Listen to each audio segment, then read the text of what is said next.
All right. So, what did GamerGate mean to you? Well, for me, like it was, well, goodness gracious. For me, it was speaking up against an obvious and total injustice.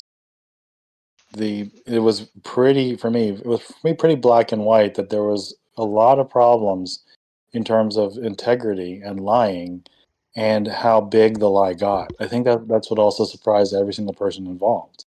Was that okay? Sure, it could have been solved with a couple of fixes to all these ethics policies.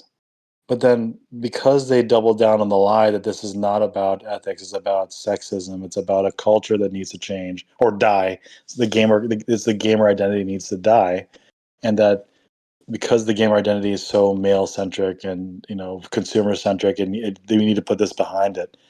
It blew up, and not only that, but it started reaching other places like the BBC, you know, Canadian Broadcasting, MSNBC, and it just started ballooning like crazy because rather than answering the call of fixing these ethical problems, they had to sell the narrative that there was a harassment campaign going on. There were angry people who were angry about the fact that their industry was not being truthful, and that the people who are in charge of this industry, the journalists, are not presenting us with the really best games that are out there. They're just presenting their friends. And rather than addressing those issues, they make it all about social justice, which it really wasn't at the very beginning. They made it all about social justice and how these misogynist men want to kick women out and all sorts of other reasons why this has nothing to do with ethics and journalism. They use that as a cloud cover for everything. And then all of a sudden, the bigger press in the world, because it fits in their narrative of whatever social justice cause they're using, it just spiraled out of control. And I don't think no one expected it to get that weird or get that crazy. And because of that, it attracted all sorts of circuses to this whole thing. But for myself, like, what does it mean? Like, the fact that people are willing to stand up and say this is not what it is, that this is the truth, and we're going to stick by it no matter what, taking it not only to in email campaigns and in information campaigns and charities and donations, people willing to talk about this up and down the forums that let people know what this is about, gathering information, telling the truth, all the way up to the point where we showed it to the Society of Professional Journalists. It showed me the dedication and love that people have just simply for the truth. And that meant a lot to me. And it meant a lot to me to the point where I was willing to put my name, my face, and in some ways my life on the line because that would be SPJ Airplay was my second bomb scare. So I was willing to put my life on that one because the truth deserves to be told, and that's part of the reason you're doing this project. It deserves to be told, and for people to know it. And that's what it really meant to me was that this was clearly a lie, and there's clearly a point where we have to say that the truth is worth standing up for. And this was the line in the sand. Like, if you're willing to lie about video games, what else are you willing to lie about to us, to everyone, and create a narrative so that no one knows what the truth is? And that really became the bigger question, and why journalism after that shattered. No one trusted them after that, and it only kept on crumbling year after year. Me Too and a few other things happening after that, where people just no longer started to believe the press, and people asking the real question, like, I what think what's exactly is really true out there? We can't trust these sources. We'll have to find new ways of disseminating and talking about things, because the cultural truth tellers, quote unquote, are not telling us the truth. And I think that really was the big change that happened between what GamerGate was able to do. The big problem was that at the end of 2015 was people were worried about that the GamerGate story was simply going to die. No one's going to know about it. But because these big media idiots think that they're in charge of everything, they overstep their bounds even more. They ended up just simply falling on their own sword, and now the story is out. Everyone knows that the press is no longer worth trusting. And I think that was the big thing, because even before GamerGate, like, I don't know if you know this story, but back in 2007, there was something called JournoList that was it basically is a game journal prose. JournoList was Ezra Klein's left wing progressive list of people they can talk to create narratives. That was exposed in 2007. Like, yeah. And then also the right wing is part of that as well. They're basically red versus blue. They play both sides against each other. They divide people into two different camps. So they won't be willing to talk to each other because they make everything personal. And that's the other thing that happens that I think the press is doing both in left and right, is that they try to make everything personal so no one learns how to talk about ideas, and really disseminate what really is the problem. Because if people start doing that, then politicians can't just divide people and get away with it. And whether politicians, corporations, or everyone else who has these schemes that fleece the people, if people could actually talk to one another and not get mad at each other, because it's not always about identity, it's not always about politics, it's about the truth. And if people actually started talking, then we'd actually have real problems solved instead of selling red shirts and blue shirts and getting people to vote for their team. That never solves anything. It really is about reaching across and talking things that we're doing like right now and telling the truth. And I saw that from in many ways in many parts of Gamergate, where people from all parts of the political spectrum were talking to one another, and they all agreed that this is something we should do more often. Unfortunately, as time goes on and people were trying to figure out what to do with the hashtag, because as soon as we established the fact that at SPJ Airplay that yes, there was ethical violations done by these places, that yes, the gamers were right. What do you do then? Because then the question became of social justice, this, and all this other stuff coming into media, people disrespecting the stories and the games and franchises that came before. Those are much bigger issues that I thought did not belong with Gamergate, because Gamergate was very, very specific. At least in my mind, it was. And that more as time goes on, more people left. My other concern was that other people would come in as grifters or even worse nefarious ideas, perhaps even honeypots or whatever else, And it probably would be best to simply just walk away from the hashtag. And I was willing to burn all my social capital to say, hey, maybe we should consider stopping and then continuing on doing something else. And that was the whole point of the end Gamergate hashtag thing, or GG no re or whatever. And the whole idea was simply to say, Gamergate is over. We've accomplished everything, and we're going to go on doing something else. And that way, no one could bring up the corpse or pretend to be us and say, "Oh yeah, we're Gamergate," and do something really nefarious in our name, kind of thing. That was my main concern. Well, look, we can talk about that, and I'm sure we will. But you mentioned SPJ Airplay, and you mentioned a line in the sand. I happen to have something I've pulled up here. I want to include part of this in the book if I can. It's a speech you gave. I'm Oh yeah, sure the you're context familiar. of that. Yeah, the context of that, just so you know, was that nearing SPJ Airplay, everyone was falling apart, and we didn't know what happened. Was that there was some issues going on with organizing SPJ Airplay with Koretsky, Michael Koretsky, who was hosting it, and Oliver Campbell was holding a stream. People were just completely falling apart and didn't know what to do, and everyone was just, and that's when I asked to come in, and that's how that happened. Is because I really did and still do believe that we were holding the journalists to a fire, and that we should never doubt what we're doing at that point. Because in my entire experience of it, these were people who were angry at the fact that their beloved hobby was under attack. No one was speaking the truth for them. They had to do it themselves, and they had to be willing to put their lives on the line and their names on the line for this whole thing. So it's that's what it really meant to me at the time. And we're thinking about it now. I'm like, that really was what drove it behind. So if you want to play it, go right ahead. But it's kind of embarrassing to me now when I look back on it. But it really was how I felt. Well, if you really don't want me to, I don't have to. But I No, feel no, like no. it's good. There's never a thing I'm ashamed of doing this entire thing. Even the fact that at the very end, when I had that total like nervous breakdown, I'm not ashamed of any of it, because I put my heart out there and people knew it. And so I'm willing to let it come out again. So And you know what? I defended you on that because I feel like it's fine if you have strong emotions, and you know what? Like it showed you were passionate, it showed you cared. I don't think that there's nothing to be ashamed of there. You're absolutely cool. thank you. I'll mute myself while you play it. I think what's going to happen between here and one more month is really all we have left.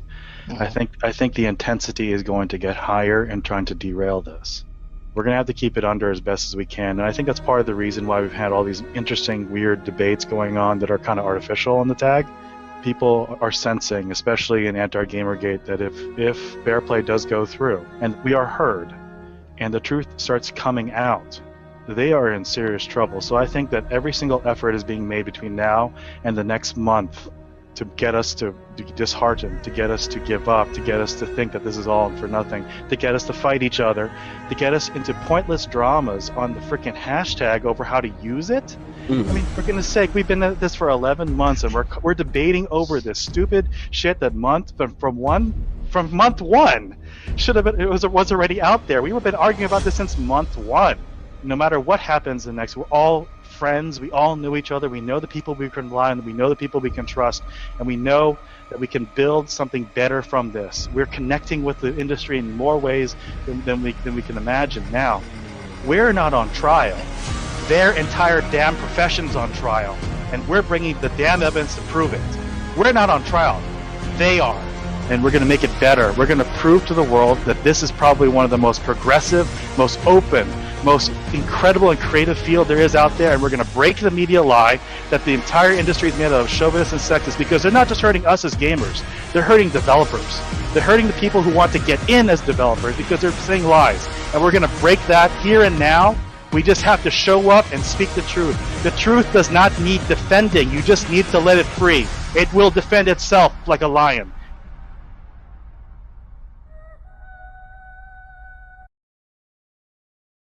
You don't need to defend the truth.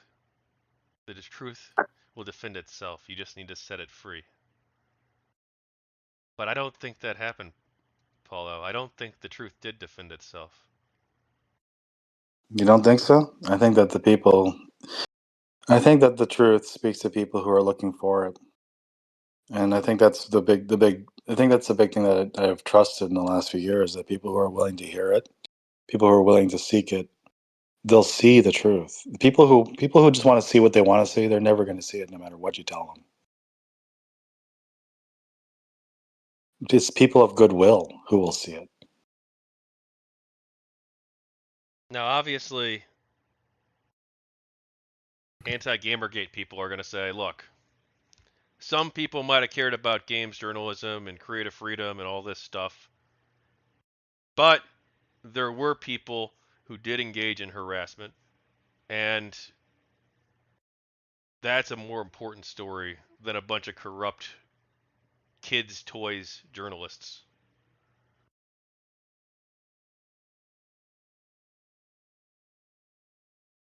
And there are a whole bunch of people who want to focus on the fact that what was it? They want to focus on the power narrative. They have no idea who they're defending. They're defending some people who are willing to use their power in the press. And that's what I brought up at SPJ Airplay.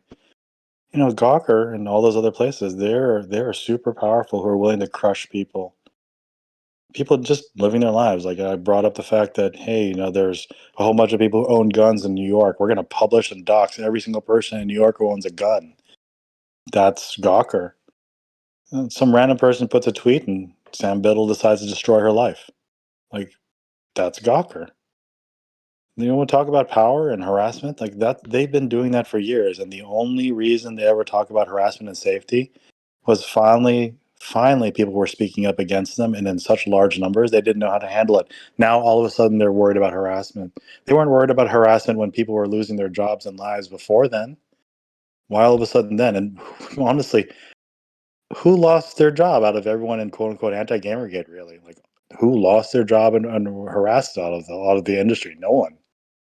No one was harassed no one was harassed. I mean, sure, people were negatively talked about, and sure, like, they can say, like, oh, somebody called their house or whatnot, or did stupid things. Like, granted, there's always people doing stupid things, but we all know a lot of people on our end that also lost their lives, not their lives, but their jobs. Thankfully, no one lost their lives over this, and I'm very glad for that. But Do you think? Go ahead. I mean, I can say I'm hand waving harassment away or something like that. It just depends on what you want to focus on. Like, for me, I was focused telling the truth. I think that people who are critical of GamerGate probably would say you are hand waving the harassment away. Like, yeah, like, oh, people called each other's houses and that's bad, but like, like, it's the internet, bad things happen, it sucks, whatever, move on. There's more important things like the entire industry being corrupt. Like, Right. I mean, it sounds like you're saying that the yeah. conscious experience of this person who's getting, random people calling their house at 3 in the morning, that their experience like doesn't matter when it's kind of a shitty thing to happen, a very shitty thing to happen. I mean, we could talk, I guess, about it being a public figure, because part of the dangers of the internet and of the internet in general is that everyone's a public figure in one degree or another. Being on a stream where someone could swat you because you just happen to be online. I mean, that happens a lot more often than we like to talk about, and that kind of harassment happens to certain individuals. Like, is that because of a campaign, or is it because of a couple of trolls who are doing this thing? As far as I know, as far as all the people I've ever contacted in the whole GamerGate hashtag, I talked to a lot of people. I don't know a single individual who was involved in the direct harassment of anyone in anti-GamerGate. I do know people who are involved in harassing GamerGate and myself, but like that, I don't blame that one on anti-GamerGate at all. I just blamed it on trolls. Well, Paulo, there were a couple of anti pro Gamergate people who did engage in like legit harassment. I know who they are. We talked about it last night. Right, and I think to be as an honest conversation with anti-GamerGate, if we can name who they are, they can name who they are. How come no one ever called the police on them if we can name who these people are? And how come they were never arrested in terms of harassment of all the things that are going on Well, when we can name them? the police don't care about internet harassment, or at least they didn't 10 years ago. Well, then we did all. Then they did their legal duty. We did our legal duty, because if I don't know if people remember this one, and this is actually something I was a part of, was called the GamerGate Harassment Patrol, which we would go around and actually look at all the tweets going around the GamerGate hashtag, or attacking particular people in anti-GamerGate like Zoe Quinn, and would mass report them. We would mass report anything that actually happened, and a whole bunch of people who were in the GamerGate Harassment Patrol, they themselves were harassed by those trolls because they did not like the fact that there was a bunch of people going around destroying those accounts. And I think it's also been forgotten that Zoe Quinn herself thanked the GamerGate Harassment Patrol for their work, because we were doing a really good job of mass reporting anyone who was harassing her, Brianna Wu, Anita Sarkeesian, and anyone else. I don't know if you remember that, but that's what happened early on in about September, October timeframe. I There was a wasn't bunch of you. I wasn't Weren't there around yet? till much later. I joined Gamergate in joined Gamergate, quote unquote, whatever that means. I got involved in the spring of 2015. Okay, but it's just for you to remember and for you to research and find the Oh, evidence is I'm that, aware of the harassment patrol. I've used it in my arguments before. yeah, and I was part of that, and I remember doing that specifically and talking to people, and there was a bunch of people who were on the harassment patrol who they themselves were harassed because they were stopping the trolls from having too much fun, and they actually got it. They actually got their own, got docs in their own places too. So there were efforts on Gamergate's part to stop that harassment, and I remember being a part of it. And to help that, there was a secondary hashtag called GamerGate Hug Patrol, because a whole bunch of people were being harassed trying to do that. That another group of people came together trying to encourage people to keep doing the right thing, because people were being super discouraged by how much harassment they were getting by doing the right thing.